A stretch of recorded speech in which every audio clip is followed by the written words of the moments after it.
Hello, new topic for Online Gaming. This one comes from Michael Rodriguez. Hey Ryan, awesome show, man. I got a topic for your show. With AAA games taking up to 2 to 5 years or longer to develop, do you think games will take longer to develop the farther we get into the next generation of consoles? As always, keep up the great work, bro. Thank you so much, Michael. I really appreciate that. So, game development and how long it's taking and going into the future of next-gen consoles. I looked at this and I thought to myself, I really had to think about it for a second. So, our game's going to get longer to develop. And the thing I initially started thinking of is, okay, let's rewind a little bit. How long has development for games been taking the past few years? And this is going pretty far back. Let's say the start of Xbox 360 and PlayStation 3 specifically. Since then, that kind of ushered in a completely new generation of games, so to speak. The jump from PS2 to PS3, for example, was pretty substantial, and it gave developers the necessary hardware power to really do what they wanted to do. Very ambitious things, like bringing in full voice acting and things, and doing these large, huge cutscenes, mocapping, huge open worlds, things like that. I mean, that generation of consoles really brought in a whole new meaning to modernization, like modern video games. And so I look at that generation and I look at our current generation and I think to myself, well, development times, where are they at? And they've kind of stayed the same for the most part. I'm using your range, of course, 2 to 5 years for AAA games. And this goes into a number of factors, of course. That's why I guess 2 to 5 years is such a big open time frame, because there's so many different factors. It depends on the developer working on the game.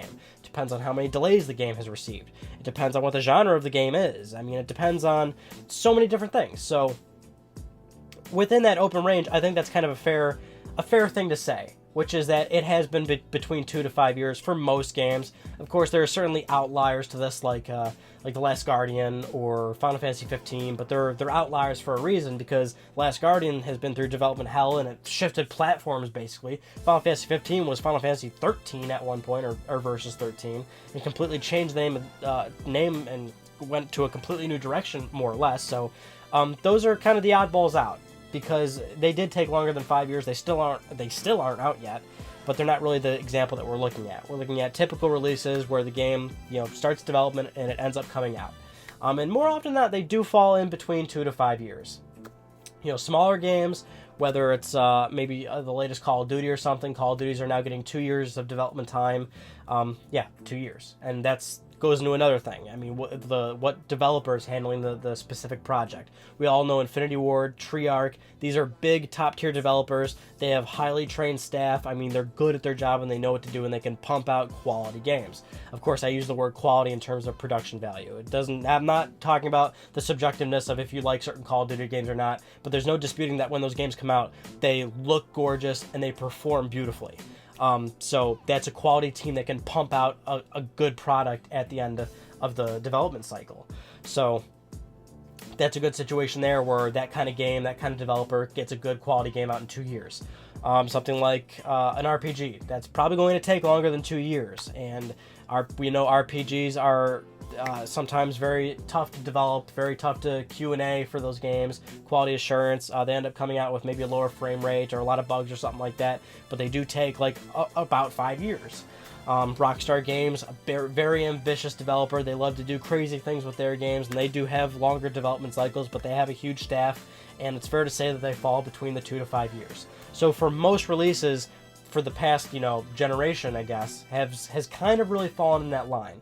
And like I said, this is in that generational leap. I mean, PS2, GameCube, Xbox, games didn't have to take 5 years. Now, some games did. I mean, there's actually a very large number of examples where within the PS2, Xbox, and GameCube, they still stayed in the line of 2 to 5 years.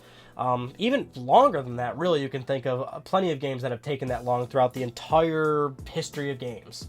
But if we're talking about sizable staff, top-tier developer, and of course AAA games like you're mentioning, because that's the whole thing here.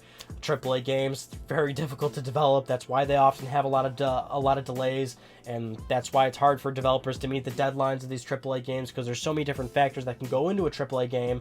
I mean, polygon counts are going up. I mean, it's just insane what goes into developing these multi-million-dollar games. But even accounting delays, and even accounting the fact that sometimes we don't know when the development of these games start, actually, because that's another thing. We don't know when these games start development. We know when they're announced, but we don't know when they're starting development.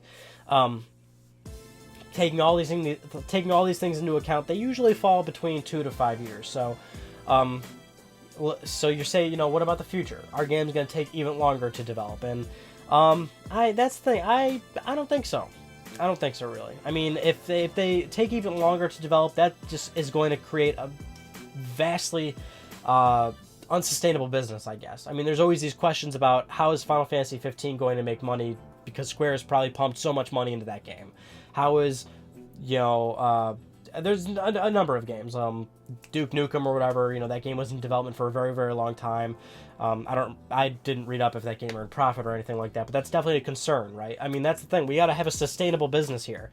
The games industry has to have a sustainable business, and if games take longer than 5 years to make, all the time on a typical basis, then that's kind of an issue, and that would probably be bad, because that's a lot of wages you got to pay. That's a lot of time spent on one game, and you got a lot of money riding on that one release, and we're already in that position where games are becoming kind of an unsustainable business.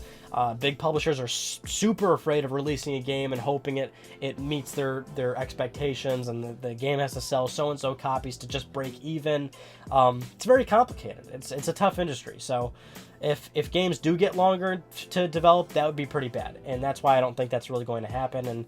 And like I said, the past how many years now they've been in that range of 2 to 5 years, and they'll probably stay in that range. Michael, thank you so much for your topic. I really enjoyed doing that one, and if you have a topic that you think I'll really enjoy, then I want you to think about it. I want you to formulate it in your head, really just get the juices flowing, and once you've got them flown, and once you've knocked over the glass and it spills all over the floor, pick it back up, type it up in the comment section, and hit submit, and I'll read it, and if it's good, I'll do it. So thank you all for watching this video, and I'll see you in my next one. Take it easy.